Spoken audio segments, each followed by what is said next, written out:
Alright guys, so in this video, I'm going to be discussing the situation in regards to the Twin Towers both collapsing. Why did the North Tower get hit first but collapse after the South Tower? That's a question I get a lot.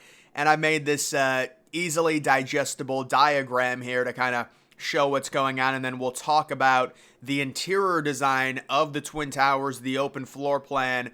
How did it all affect the collapse in terms of the fires being able to spread easier inside of the building? So here we have it, the North and South Tower. The easiest way to tell them apart, I would say, is the antenna that the North Tower has. It was taller than the South Tower. Because of that, you can just see the impact time for the North Tower. The North Tower really was the first thing to be impacted in terms of a 9/11 related event. It was the North Tower, the South Tower, the Pentagon, and then the Shanksville crash. But the impact time, 8:46 a.m. in comparison to the South Tower, about 16 minutes later at around 9:02 a.m. Now, normally in researching this, you'll get some people say it hit at 9:02, other people say it hit at 9:03.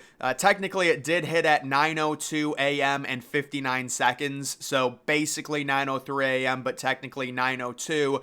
The first big thing you're going to want to look at is the impact zones of the North Tower versus the South Tower and the kind of the context behind it. So the North Tower was hit direct head-on, smack dab in the middle, higher up than the South Tower, and it was going, they projected, around 440 miles per hour. The North Tower, when it comes to the hijackers, they were a lot more business-like. They executed their plan a little bit better than the hijackers that hit the South Tower, and that's why there's a big discrepancy between how fast the planes were going and kind of where they hit exactly. So the North Tower, smack dab in the middle, it hit higher up in between the 93rd and 99th floor, and the North Tower did stay standing and burning for an hour and 42 minutes before collapsing at 10:28 a.m. This is all Eastern Standard Time in the United States. And then you can see the difference between the North and the South. The South Tower coming at a different angle, a lot faster, 590 miles per hour, hits significant, well, I wouldn't say significantly, but definitely lower.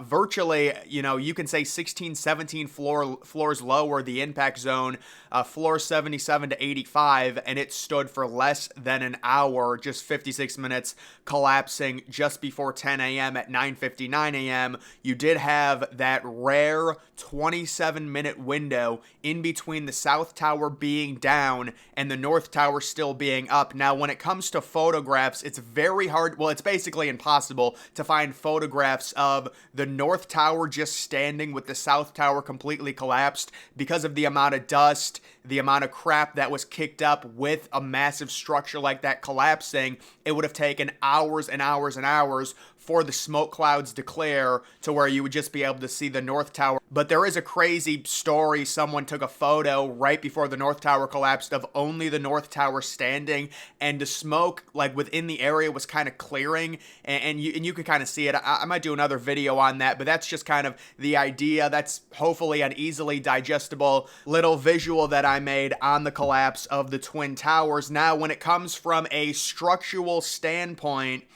the impacts also removed fireproofing from a large part of the impact zone. As a result, the structural steel heated rapidly.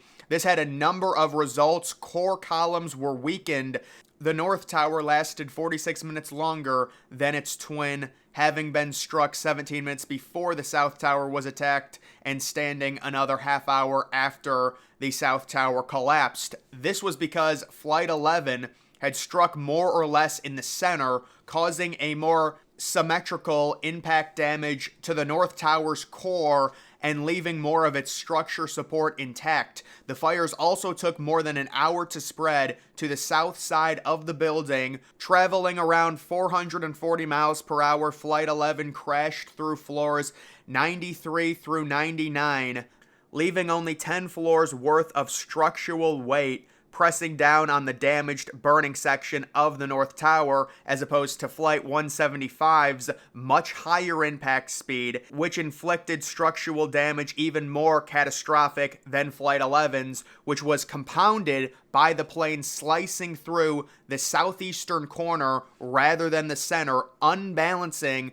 the South Tower on one side. The uneven weight distribution was significantly aggravated by Flight 175's crashing much lower down between floors 77 and 85, resulting in double the pressure on both the perimeter wall columns and the core columns than in the North Tower, and causing them to snap more quickly. The difference in impacts was such that a senior chief reportedly expressed strong disbelief that the North Tower would collapse even after witnessing the collapse of the South Tower, because the North had not been struck at a corner. So it had to do with a few different things. The main factors at play: about 150 miles per hour faster in terms of the South Tower being hit, and also the key fact behind the North Tower being struck dead in the center, the South Tower coming in at an angle, which created an unequal distribution, and then it was compounded by the fact that it was lower, which caused there to be significantly more weight on the impact zone, because there would be a lot more floors above the impact zone than in the North Tower. And I want to put the spotlight on the South Tower and discuss its collapse independent of the North Tower and what contributed it to fall so quickly. As the fires continued to burn, occupants trapped in the upper floors of the South Tower provided information about conditions to 911 dispatchers. At 9:37 a.m., an occupant on the 105th floor of the South Tower reported that floors beneath him in the 90-something floor had collapsed. So there was internal collapsing going on with the South Tower at around 9:37. The NYPD Aviation Unit also relayed information about the deteriorating condition of the buildings to police commanders. 14 minutes later, at 9:51 a.m., 7 minutes before the collapse of the South Tower, the NYPD Aviation Unit reported that large pieces of debris were hanging or falling from the South Tower. The implied threat of an imminent collapse was sufficient for the NYPD to order its officers to evacuate, although none of the helicopter pilots successfully predicted that either tower would fall. During the emergency response, there was little communication between the NYPD and the FDNY, and overwhelmed 911 dispatchers did not pass along information to NDFY commanders at the scene. At 9:59 a.m., the South Tower collapsed 56 minutes after Flight 175 had crashed into it. Before the South Tower collapsed, 18 people escaped from the impact zone and the floors above. They made it out via Stairwell A, the only stairwell left intact after the crash. There may have been other previously trapped occupants who were descending from the impact zone when the tower collapsed. Numerous police hotline operators who received calls from people in the South Tower were not well informed of the situation as it rapidly unfolded. Many operators told callers to not descend on their own, even though it is now believed that Stairwell A was probably passable and above the point of impact. So we had so much going on in such a short amount of time. People were overwhelmed, and they were able to tell based off of people on the interior of the South Tower that were above the impact zone that the building was collapsing. And it got so bad, they made the emergency decision to take their officers out because they could sense an immediate collapse was coming of the South Tower, as the internal floors were already starting to collapse about 20 minutes before the official collapse of the South Tower. And when it comes to the design and the construction history of the Twin Towers, the structural engineers working on the World Trade Center considered the possibility that an aircraft could crash into the building. In July of 1945, a B-25 bomber that was lost in fog had crashed into the 79th floor of the Empire State Building.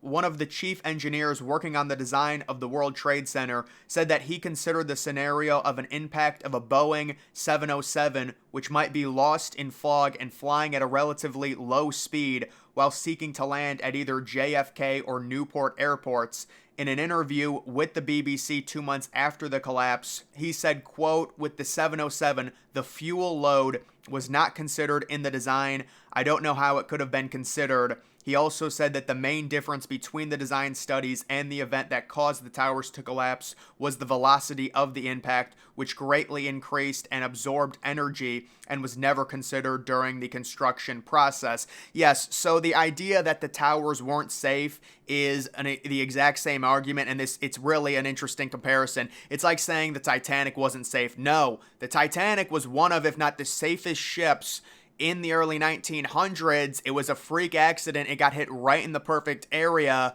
and that's why it ended up sinking. It's the same thing with the Twin Towers. You know, if you watch videos of the planes hitting the towers, they kind of shake a little bit because they are built to withstand heavy winds and impacts, but not an impact where it's deliberate, where it's 440 miles per hour smack dab into the 93rd floor, or 590 miles per hour in the southeast corner, which creates an uneven weight and weighs the entire tower down. So it's not a situation where they were unsafe. It's just like, listen, there's not a lot of stuff that was, you know, these things were built. It's not like they were built in 2000, right? They were built 40 years prior. The design of them dates back to 1963, 1964. And for that time period, they were extremely safe. So I think we do some revisionist history when it comes to things like the Twin Towers, the Titanic, saying, oh, it's not safe because they floundered and the towers collapsed, when in reality, the speed of it is really what caused it. And the other thing to look at, just north versus south, the easiest explanation is the reason the south didn't survive nearly as long as the north is because it was hit lower, which enabled more weight above the impact zone to collapse down, and also it was hit at an angle in the corner, which made the tower uneven. The North Tower was hit direct in the middle and about 12 to 14 floors higher up, so it had less weight weighing it down above the impact zone, and it could balance easier because it was hit right in the middle, and it had more of an even weight distribution. So guys, that is going to do it for this video. Make sure you follow me on X. Link to that's always in the description.